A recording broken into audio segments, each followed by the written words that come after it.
Hey guys, how's it going? How to use Kraken's instant buy feature. So first of all, open up the Kraken, okay? Log in with your account, of course, right? And then click the arrow thing at the middle, right? And then go ahead and click buy crypto.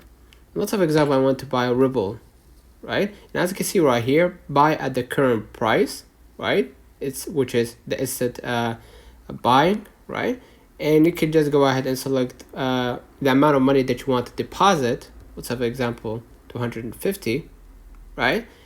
And then I'm gonna pay with my credit card or debit card, or buy with your Apple Pay, and then swipe to confirm. And now you just bought this crypto for this amount of money, and you're gonna be able to buy it in basically in a matter of seconds, minus the fee. Let me know in the comments if this video helped you. Don't forget to like and subscribe. Thank you for watching.